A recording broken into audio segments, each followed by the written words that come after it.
আসসালামু আলাইকুম এভরিওয়ান। নক্ষত্র থেকে কিছু স্কিন কেয়ার প্রোডাক্টস নিয়েছিলাম, সেটাই আজকে আনবক্সিং করছি। প্রথমত নিয়েছিলাম স্কিন ক্যাফের মাইসেলার ওয়াটার। গার্নিয়ার মাইসেলার ওয়াটারটা ইউজ করতাম, কিন্তু সমস্যা হচ্ছে ওইটা ট্রাভেলিংয়ে most of the products just leak করে পড়ে যায়।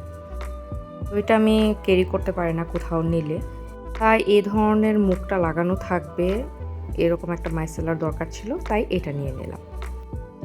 নেক্সট এখানে আছে ইনসায়ার একনি ফেস ওয়াশ।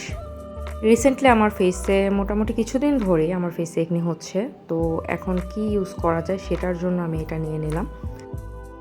কিছুদিন আগে অবশ্য একনি পিম্পলের জন্য আমি এই স্কিন ক্যাফের স্যালিসাইলিক অ্যাসিড বেসড এই ফেস ওয়াশটা নিয়েছিলাম। এটা এখানে ওনারা ক্লেম করেছে এটা একনির জন্য অনেক ভালো,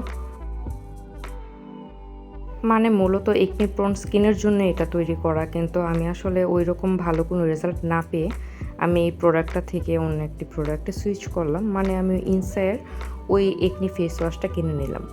এই ফেস ওয়াশটা কেউ আগে থেকে ইউজ করে থাকলে অবশ্যই আমাকে জানাবেন এটা আসলে কীরকম। দেন আমি এখানে কটন প্যাড নিয়ে নিলাম। তারপর এখানে নিয়েছি নির্ভানার একটি কনসিলার, আমার স্কিন থেকে 2 শেড ব্রাইটার। তারপর এখানে নিয়েছি একটা আইব্রো পেন্সিল, যদিও এটা আমার আইব্রোর সাথে ম্যাচ হয়নি। দোকানে মনে হয়েছিল আইব্রোর সাথে একদমই যাবে, কিন্তু বাসায় এসে ট্রাই করার পর কালারের সাথে আইব্রোর কালারের সাথে একদমই পেন্সিলের কালারটা ম্যাচ হয়নি, তাই এটা আমি যেভাবে এনেছি ওভাবেই পড়ে আছে, আর ইউজই করা হয়নি।